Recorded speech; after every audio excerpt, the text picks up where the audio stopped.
प्रश्न संख्या 8, 0.21 211 2112 dot dot तथा 0.20 200 डॉट डॉट के बीच में P बटा Q के रूप की दो परिमेय संख्याएं ज्ञात कीजिए। प्रश्न 8, 0 तो देखिए हम इसमें लिख सकते हैं, पहला क्या है 0.21 211 2112 डॉट डॉट है, इतना बराबर लिख सकते हैं क्या 0 देखिए 3 अंक तक, हम 3 ही अंक तक लिखेंगे। देखिए 212 यानी 212, ठीक है। इसके बराबर हम ये लिख सकते हैं लगभग में, यहां पे देखिए हम लिख देते हैं लगभग में, ठीक है। तो हम लगभग में इसको लिख लेंगे, यानी इतना को हम लगभग में 0.212 लिख लेंगे, ठीक है। और देखिए कॉमा, अब 0.20 200 डॉट डॉट को क्या लिख सकते हैं 0.202।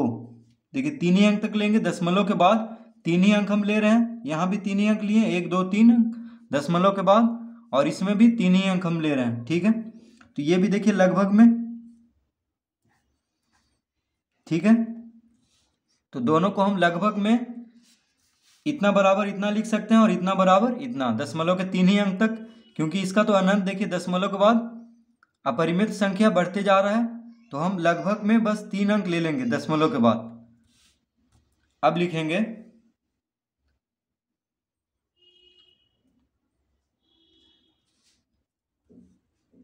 अतः इनके बीच में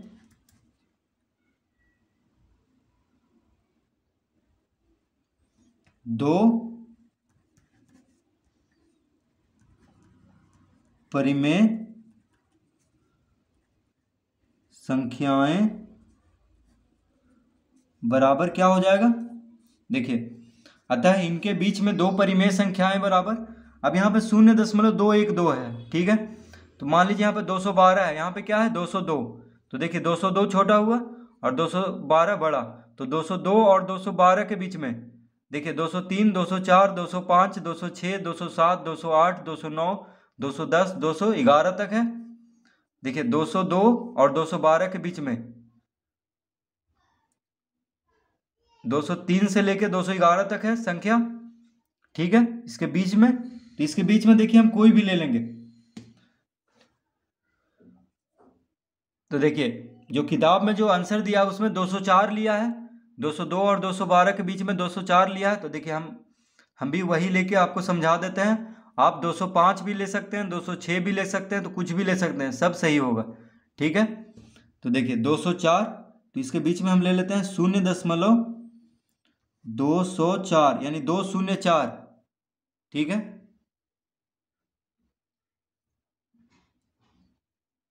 तो 0.204 को हम लिख सकते हैं, क्या लिख सकते हैं, इसको हम लिख सकते हैं, देखिए 204 बटा 1000, कैसे लिख सकते हैं, क्योंकि दशमलव के बाद 3 अंक है, तो दशमलव हटाएंगे तो एक पे 3 शून्य आएगा यानी 1000, तो इसको काट देते हैं। तो देखिए 4 से दोनों कट रहा है, 4 × 5 = 20, देखिए कॉमन आ गया, 4 से ये भी कट रहा है, 4 दूनी 8,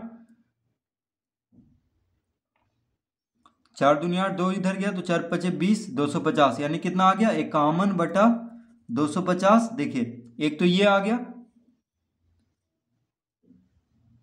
तो एक तो 204 ले लिया, अब ले लेते हैं 205, तो देखिए कॉमा देंगे हम यहाँ पे, अब लेते हैं क्या 0.205, तो आंसर में 0.206 लिया है, ठीक है।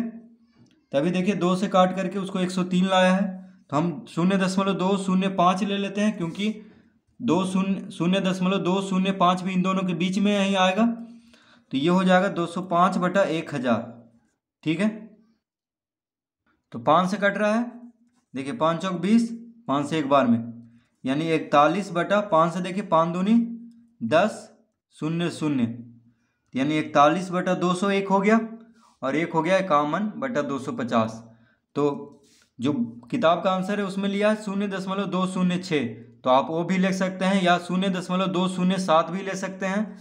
तो देखिए P/Q के रूप में आ चुका है, यही पूछ रहा था कि P/Q के रूप में, तो देखिए बटा में आ गया है 51/250 और 41/200, इसके बीच में दो परिमेय संख्या।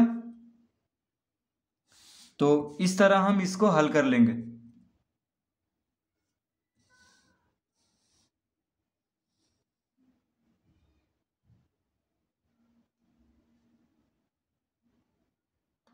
प्रश्न संख्या 9, बताइए कि निम्नलिखित में कौन कौन कथन सत्य है अथवा कौन असत्य। अपने उत्तर का औचित्य दीजिए। तो पहला है √12/√3 एक परिमेय संख्या नहीं है क्योंकि √12 तथा √3 पूर्णांक नहीं है। तो देखिए √12/√3 इसको हम, तो पहला में है √12/√3, तो इसको हम लिखेंगे, देखिए √12 को हम लिख सकते हैं √3 गुना √4, देखिए 4 × 12 होता है, तो दोनों को रूट में ही रहना होगा क्योंकि √12 है बटा √3, तो √3 से √3 कट गया, √4 बराबर क्या होता है 2, 4 का वर्गमूल 2 होता है, तो यानी ये गलत कह रहा है, असत्य कथन है। तो इसमें देखिए क्या होगा, पहला में √12/√3 एक परिमेय संख्या नहीं है क्योंकि √12 तथा √3 पूर्णांक नहीं है, तो गलत बोल रहा है क्योंकि √12/√3 क्या है, एक परिमेय संख्या है। तो इसमें हम क्या भरेंगे, तो इसमें f होगा, देखिए पहला का f हम इसके सामने लिख देंगे, ठीक है, यानी असत्य है इसलिए f से, देखिए असत्य को f से और सत्य को t से लिखना है। दूसरा में एक अपरिमेय संख्या का वर्ग सदैव एक परिमेय संख्या होता है।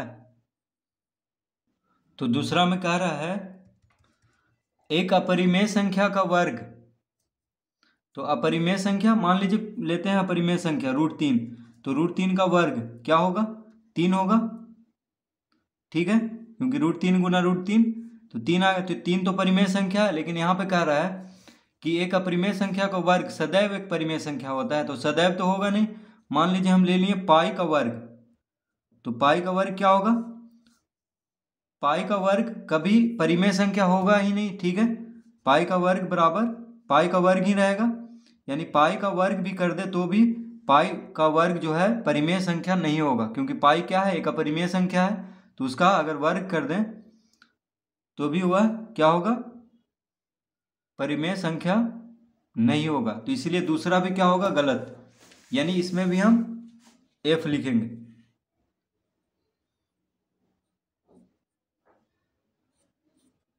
ठीक है, जो रूट में रहेगा, देखिए जो रूट में रहेगा परिमेय संख्या उसी का वर्ग करेंगे तो परिमेय आएगा। अब पाई देखिए रूट नहीं है, पाई एक अलग ही संख्या है जिसका कि आज तक मान नहीं निकल पाया है, तो उसका अगर वर्ग भी कर देंगे तो भी परिमेय संख्या नहीं होगा। तीसरा, दो अपरिमेय संख्याओं का योग सदैव अपरिमेय होता है, तो ये भी देखिए गलत है, इसमें भी हम f लिखेंगे फॉल्स, ठीक है, क्योंकि दो अपरिमेय संख्या का योग सदैव अपरिमेय नहीं होगा, कभी कभी परिमेय भी हो जाएगा। अब देखिए 4 में एक परिमेय और एक अपरिमेय संख्या का योग सदैव अपरिमेय होता है, तो एक परिमेय और एक अपरिमेय संख्या का योग सदैव अपरिमेय होता है, ये सही है, क्योंकि एक परिमेय और एक अपरिमेय संख्या को जोड़ेंगे तो अपरिमेय ही हमेशा आएगा, ठीक है। पाई एक अपरिमेय संख्या है, ये देखिए सही है, क्योंकि पाई क्या है, एक अपरिमेय संख्या। तो पहला देखिए असत्य है, दूसरा असत्य, तीसरा असत्य, चौथा सत्य, पांचवा सत्य, ठीक है,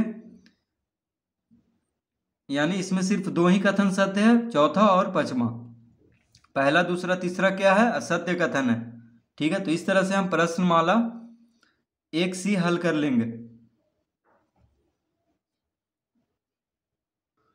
जैसे देखिए पाई बराबर, देखिए मान जो है आज तक नहीं निकल पाया है, तो पाई एक अपरिमेय संख्या है, इसलिए देखिए इसका मान कभी कहीं पे रुक नहीं, कहीं पे भी जाके नहीं रुक रहा है, देखिए बढ़ता जा रहा है, कितना भी अगर निकालेंगे तो ये बढ़ता ही रहेगा।